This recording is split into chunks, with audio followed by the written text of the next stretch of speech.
جب بھی کوئی وبا پھوٹے، بیماری یا کوئی بھی تکلیف پیش آئے تو اس کا علاج معالجہ کرنے کی احتیاطی تدابیر اختیار کرنے کے لیے ہمارے دین نے ہمیں تلقین کی ہے، اور دوسری جانب ہمیں ایسے موقع پر صدقہ و خیرات کرنے کا بھی کہا گیا ہے۔ اس طرح کے موقع پر ہمیں رجوع للہ کرنے کا بتایا گیا ہے۔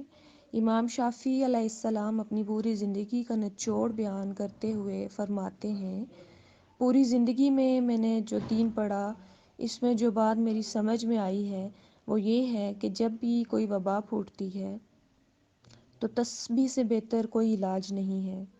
اللہ تعالیٰ کی پاکی بیان کی جائے، اور مخصوص بیماریوں کی مخصوص دعائیں احادیث میں موجود ہیں، اور کثرت کے ساتھ استغفار کی جائے۔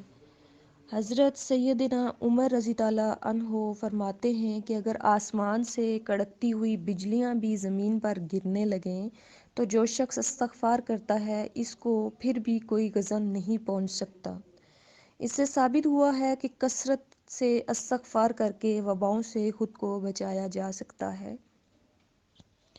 استغفار کے ساتھ ساتھ دیگر احتیاطی تدابیر جو محکمہ صحت کی طرف سے بتائی جا رہی ہیں اور میں نے اپنے چینل وومنس کارنر کے ذریعے اپنا اخلاقی اور انفرادی فرض سمجھتے ہوئے آپ کے ساتھ شیئر کی ہیں، ان کو لازمی فالو کریں، لیکن یہ بات ذہن میں رکھیں کہ ہمارے دین اسلام نے ہمیں یہ بات سکھائی ہے کہ اللہ کی مرضی کے بغیر ایک پتا بھی نہیں گرتا۔ اگر کسی کو بیماری لگتی ہے تو وہ اللہ کے حکم کے بغیر نہیں لگتی، اس لیے موثر حقیقی اسی کی ذات ہے۔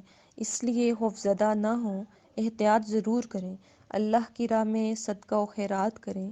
جہاں یہ وبائیں اور آزمائشیں آئی ہیں تو اس کے نتیجے میں ہمیں اور زیادہ اللہ کی طرف رجوع کرنا ہے تاکہ اللہ ہم سب سے راضی ہو جائے۔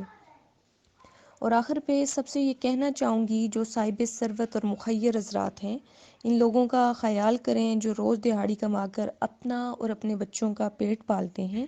ایسے لوگ اس وائرس سے زیادہ تنگی کا شکار ہوں گے، تو آپ سب سے درخواست ہے کہ ایسے لوگوں کو ڈھونڈ کر ان کے گھروں میں ضروری سامان مہیا کریں۔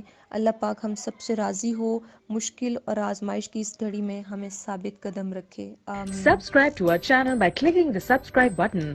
Click the bell button and enjoy the latest uploads from our